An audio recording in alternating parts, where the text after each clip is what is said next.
Hello, I'm Richard Vobes, the Bald Explorer, out on another walk. Mark Sellwood is with me. This is the last of our little mini-series around Cornwall. Yes, it is. And we've had a fantastic time. You've been the wonderful gent taking me around some interesting places. Today is the last one. We thought we'd go to one that's probably known by a lot of people.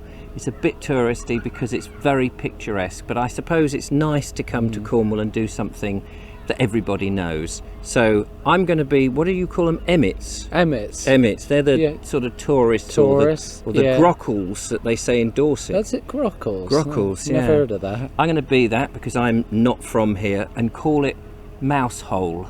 But that's not how it's pronounced, is it? No, Richard. We pronounce it Mousehole down here. Mousehole. And we were behind us, we're standing by the harbour, which we'll have a look at in a second, but we were just thinking, why is it called or spelt Mousehole? And actually you thought you had an idea. I believe it is the shape of the harbour. So from above looking down, it does look like a mouse's hole. Mouse's hole. Yeah, but it's Mousehole. Let's get that straight. Let's take a little walk then around the harbour and see what we see, really, shall we? Yeah. You don't come here very often, do you? No, it's been quite a few years since I came down last. But it's one of those quintessential English, or rather Cornish, I suppose, places. It's got everything that you expect, including obviously a lot of tourists, or emmets as you call them. Yeah. So as we come up here to the head of the harbour, you can see there's people enjoying the sun. We've managed to come on a fantastic sunny day. We've had a bit of rain on our trip recently, but today it is rather good and we get this amazing view. Let's just step in here, shall we, and have a look down at the harbour itself, just above this railing here. It's a shame actually that the tide isn't in. It is a shame. But we can see the boats and they would be naturally bobbing up and down. Oh yeah. And behind us, Mark, that way, you've got the rest of the English Channel. Yeah. And in the far, you've got that lovely interesting rock there. Yeah. But beyond that, there's some strange blocks, aren't they, that are out? Yeah, we didn't know what they were. We spoke to a bloke. What did he tell us? It was like a lift. Was it a ship? Yeah, for oil tankers. Oil tankers. So I suppose that's to lift stuff onto smaller vessels and bring them ashore. Yeah, it's quite a prominent site. Prominent feature on the horizon. Yeah. Let's carry on with our little stroll. We go up these steps here. Here we go. Here is a very classic looking building, and it's actually the Mousehole itself. Yeah, the Mousehole. Obviously we've got a gift shop there. Full of gift shops, isn't it? I imagine. This area. But lovely original buildings here as well. So you can, you get that sense, even though they no longer do what they used to do, but you get that sense of what the community must have been like. A very close community here. Houses packed close together.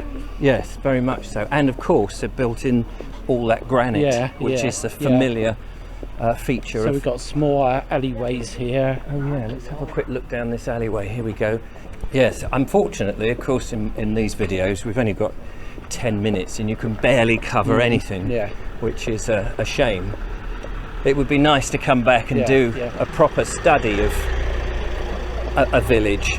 We got that beautiful building there on the corner. Yeah, with that amazing clock tower. Yeah. And I guess that's a useful feature for those people coming in to see what the time is and what the tide is going to be doing. So I can imagine the Cornerstone Cottage, it says here. Look at that.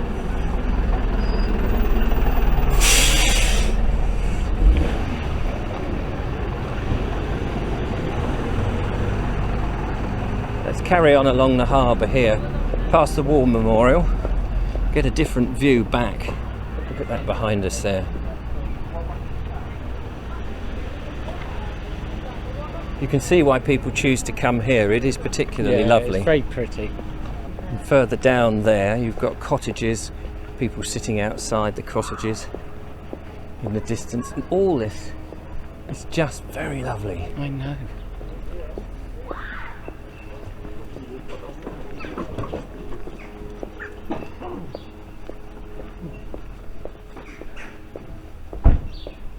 We have a beautiful little building here. There's a whole series of them, isn't there? Yeah. I'm loving the little narrow streets. Oh, Hang on, let's go up here, shall we? This is, you know, it's like what you see on the telly. yeah, Absolutely. Just that gallery up there, the Mouser Gallery. So I wonder if that's how the locals pronounce it. Mouser. We'll carry on around. Let's see if we can get back down to the harbour. I wonder if we can this way. Outbound traffic, it says there. We don't want that. Let's see what's down this dead end. This is what I like about exploring. If you don't know somewhere, you don't know where each little alleyway takes you. They've got to get their cars in and out. That must be a nightmare. So I imagine that trying to live here or buy in here must be very expensive. Oh yeah, very expensive. Oh, look at this. It's an extraordinary house here. That's lovely, isn't it? Let's go down here. Wow, look at all this. Past somewhere here called the Old Standard.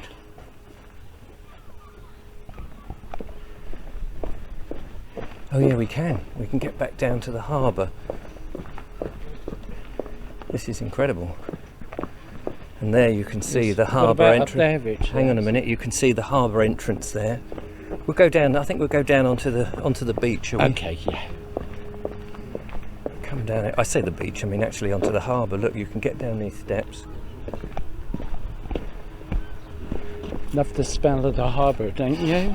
Yes, unfortunately the lovely viewers, they can't smell it, but you do get that sort of seaweed and salt air, and in other places probably the smell of fish and all of that. Let's see how far we can get. These boats just look absolutely delightful, and this is the advantage, of course, that you can get down onto the harbour floor.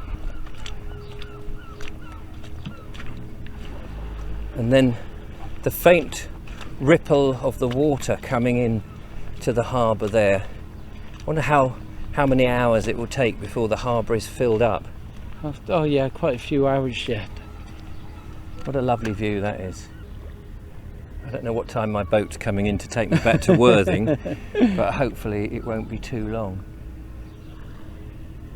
It's very peaceful, and I imagine, of course, we've come at the beginning of June. It's not quite the summer holidays. You can imagine what it will be like. Yeah, July, August time absolutely packed. Full of those emmets. Yeah. But they're all geared up for it, and I imagine that is the main tourist. That's the main income now, isn't it? It is. Because before that, a fishing village, fish would have been the mainstay. And I dare say some mining around up in the hills a bit, because we are obviously still in granite country. But it is so charming, and it's just beautiful to be standing here. It is. In picturesque Mousehole. Now further along the coast is Penzance. Penzance. Just do your how you pronounce it, Cornish man that you are. Penzance. Penzance. PZ, Penzance. Penzance. Yes. And then there's another place with harbours called New Lynn. Yeah, which was an important fisheries port. So more industrial than... More industrial. This is for the little ships, I suppose, or little boats. Yeah, just a little fish in the harbour here. There is so much more that we could have seen, but we have run out of time. Thank you, Mark. You're welcome. For all the places you've taken me. If you've not checked them out yet, do.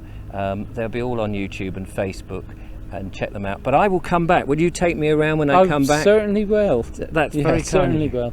So don't forget to follow, like and subscribe, and leave a comment. Tell us what you think. Where do you suggest the Bald Explorer go in Cornwall next time? And I'll try and fit it all in. There's so many places, just haven't had time. Yeah, that's right. Anyway, we'll see you next time. Thanks, Mark. Yeah, you're welcome. It's been a pleasure. You're welcome, Richard. Till then, bye-bye. Goodbye. Bye-bye. Bye.